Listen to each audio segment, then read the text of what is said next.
নিজের স্বপ্ন পূরণ করার জন্য কখনো বিদেশে আসবেন না।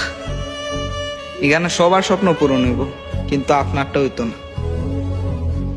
বুঝছেন? আর আমার মতো অল্প বয়সে আসলে তো হুগামার আসারা জীবনটা একবারে তেজপাত হয়ে যাবে। এই জন্য অনুরোধ করি, অল্প বয়সে কেউ বিদেশ আসবেন। যে বয়সে ফেম করলাম নইলে বাপের টিয়া বাংলাম নে, ব্যাঙ্গে ঘুরলাম নে, ফিরলাম নে, আড্ডা দিলাম না বন্ধু বান্ধবদের সাথে, এই বয়সে নিজে ইনকাম করি। বিষয়টা হাস্যকর হইল সত্য। আর সবাই অনুরোধ করি, অল্প বয়সে কেউ বিদেশ আসবেন। এনে স্বপ্ন পূরণ তো বাদ দেন, ঘুমই পূরণ হয় না। ঘুমাইলি ডিউটি, চোখটা মেলবেন, ডিউটির টাইম হয়ে গেছে, শেষ, বুঝছেন?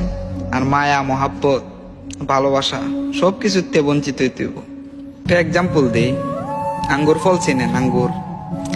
আঙ্গুর ফল যখন এক জুমকর করতে থাকে আঙ্গুর ফলটি, এটার দাম অনেক বেশি হয়। আর যেগুলা জয়রা জায়গা, এগুলার দাম কিন্তু কম হয়। ঠিক তেমনি আপনি যখন পরিবার ফ্যামিলির পাশে থাকবেন, তখন আপনার দাম, আপনার ভালোবাসা সবকিছুই বেশি থাকবে। আর যখন আপনি ফ্যামিলির চাইরা, মা বাপ সবাই চাইরা যখন বিদেশে চলে আসবেন, তখন কিন্তু আর সেই রকম মায়াটা থাকতো, বুঝছেন? এই জন্যই বলি, অল্প বয়সে প্রবাসে এসে জীবনটাকে নষ্ট করবেন না। যারা পড়ালেখায় আছেন তারা পড়ালেখা করেন ঠিক মতো, আর যারা কাজ কাম করেন ঠিকভাবে কাজ কাম করলে অবশ্যই ভালো সফলতা আসবো।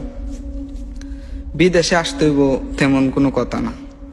বাংলাদেশে আছেন, মা বাপ, ভাই বোন, আত্মীয় স্বজনের পাশে আছেন, এটাই অনেক বড়। টাকা পয়সা কবের লেগে, আজকে আছে কালকে নাই, আজকে মরলে কালকে শেষ। তো ভাই, এই জন্যই বলি, অনুরোধ করি, এই অল্প বয়সে এই প্রবাসে আসবেন। এই প্রবাসে আইসা জীবনটা নষ্ট করবেন।